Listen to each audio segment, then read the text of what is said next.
kung meron kayong mga eczema, may mga fungiger, or kaya an, or kaya kahit anong katikiti sa katawan ninyo, na syempre nga dahil nga pabago-bago yung panahon, or kaya naman medyo sensitive talaga yung skin ninyo, lalo na pag napawisan, or kaya may dumikit na, ano yun, mga bagay sa skin ninyo na may irritate kagad kayo. So, isa to sa mararecommend nyo ko guys sa inyo. So, marami akong ganito sa bahay.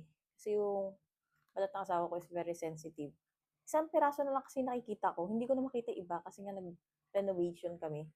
So, bumili ako ng panibago.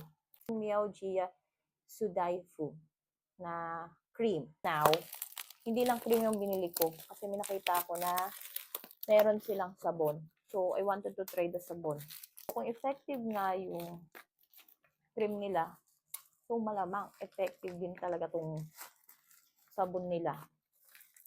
Guys, ito affordable lang to ha. And kaya ako bumili ng ganito kasi before, may pinapahid sa skin ng asawa ko na bumili kami na ang mahal. Tapos, sabi ko, try natin to. Kasi paubos na yun, tapos hindi naman natanggal yung parang pangangati niya. So, nagpreseta kami ng ganun sa doktor and medyo pricey yun. Kasi syempre, pag regarding sa balat, alam niyo naman, mahal yun. So, nakita ko to and nahiyang talaga siya, guys.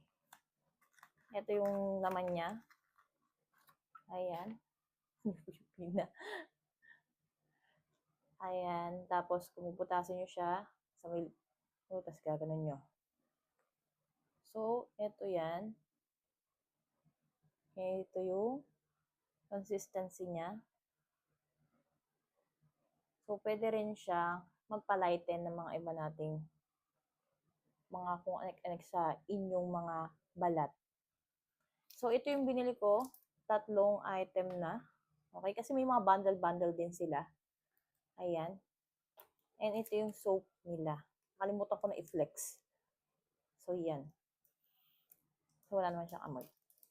So, ito yung product niya and then consistent ng product niya.